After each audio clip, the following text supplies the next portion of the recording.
बिस्मिल्लाहिर्रहमानिर्रहीम। अस्सलाम वालेकुम। मैं हूँ इकरा सलमान।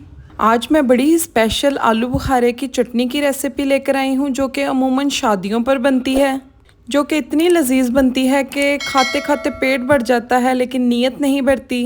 लेकिन हमें लगता है शायद इसे बनाना बहुत मुश्किल है। जी नहीं, इसे बनाना बहुत आसान है।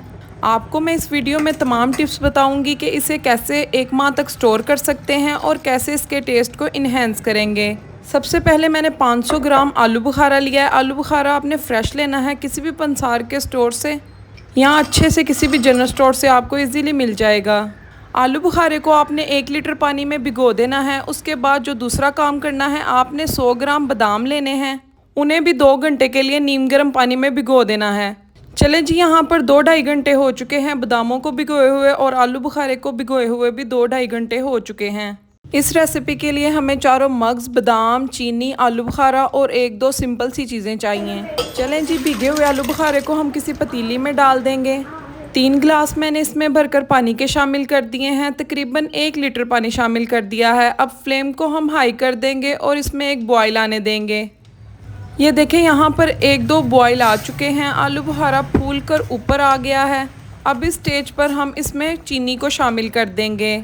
चीनी अमूमन वैसे तो आलू बुखारे की क्वांटिटी के मुताबिक ही जाती है, जैसे कि 500 ग्राम आलू बुखारा है तो 500 ग्राम ही शुगर जाती है। लेकिन अगर आप मीठा कम खाते हैं तो आप इसे कम भी कर सकते हैं। मैंने 500 ग्राम आलू बुखारे में 400 ग्राम के करीब चीनी शामिल कर दी है।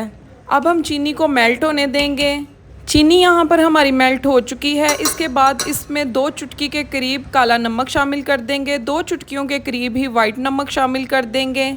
हाफ़ टेबल स्पून से भी कम काली मिर्चों का पाउडर शामिल कर देंगे। थोड़ी सी 2 चुटकियों के करीब लाल मिर्चों का पाउडर शामिल करेंगे। मेन थिंग जो इसमें है वो काली मिर्चें हैं।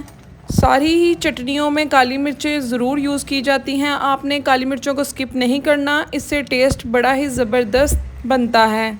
इन स्पाइसेस को ऐड करने के बाद चम्मच चलाते हुए हम 3-4 मिनट के लिए मुसलसल इसे पकाएंगे। मैं आगे चलकर आपको बताऊंगी कि कैसे इस चटनी को 1 माह के लिए आप स्टोर कर सकते हैं, जिससे इसका टेस्ट बिल्कुल भी ख़राब नहीं होगा। इस चटनी में हम कोई भी आर्टिफिशियल कलर यूज़ नहीं करेंगे। 4-5 मिनट हो चुके हैं चटनी को पकते हुए। अब इस स्टेज पर जब चटनी हल्की हल्की सी थिक होना स्टार्ट हो जाएगी, इसमें हम रूह अफ़ज़ा का जो शरबत मिलता है उसे शामिल कर देंगे। तकरीबन मैंने 2 टेबलस्पून शामिल किया है। उसके बाद इसमें जो मेन चीज़ें जाएंगी वो हैं 4 मग्स और बादाम। अच्छा, आलू बुखारे की चटनी में 4 मग्स और बादाम ज़रा ज़्यादा क्वांटिटी में जाते हैं। मैंने 100 ग्राम बादामों को भिगो कर रखा हुआ था। इनके छिलके उतार कर सेंटर से मैंने इन्हें धो कर लिया था, इन्हें शामिल कर दिया है। और 10 ग्राम के करीब 4 मग्स शामिल किए हैं। 4 मग्स भी आपको पंसार की दुकान से इजीली मिल सकते हैं। 4 मग्स और बादाम शामिल करने के बाद भी हमने चटनी को 1-2 मिनट के लिए पका लिया है। अब ये देख सकते हैं आप, इस कंसिस्टेंसी में जब आ जाए तो इसमें हम थोड़ा सा सिरका शामिल कर देंगे, तकरीबन 2 टेबलस्पून के करीब।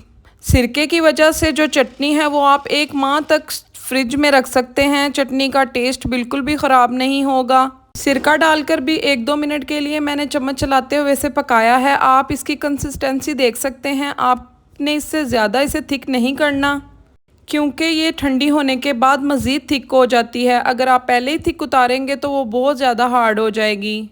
चलें जी, अब हम फ्लेम को ऑफ़ कर देते हैं। चटनी हमारी रेडी है। टोटल 10-12 मिनट में ये चटनी रेडी हो चुकी है। इसे पकने में कम टाइम इसलिए लगा है क्योंकि हमने इसे भिगो कर रखा था। अगर आप भिगोए बगैर बनाएंगे तो फिर आलू बुखारा गलने में ज़्यादा टाइम लेगा। चलें जी, बड़ी ही मज़े की ज़बरदस्त सी हमारी ये चटनी रेडी है। खाने के बाद अगर आप इसको 1-2 स्पून इसके खा लेंगे ना, तो यकीन करें हाजमा आपका ऐसे दुरुस्त हो जाना है। खाना आपका जल्द हज़म हो जाएगा। बेइंतहा बेशुमार इसके फ़ायदे हैं, और आप इसको एज अ स्वीट डिश भी खा सकते हैं। बड़ी ही मज़े की बनती है। आई होप आपको मेरी आलू बुखारा चटनी बनाने की तमाम टिप्स एंड ट्रिक्स अच्छी लगी हैं तो वीडियो को लाइक कर दीजिएगा। चैनल पर नए हैं तो सब्सक्राइब कर दीजिएगा। इजाज़त चाहती हूँ। अल्लाह हाफिज़।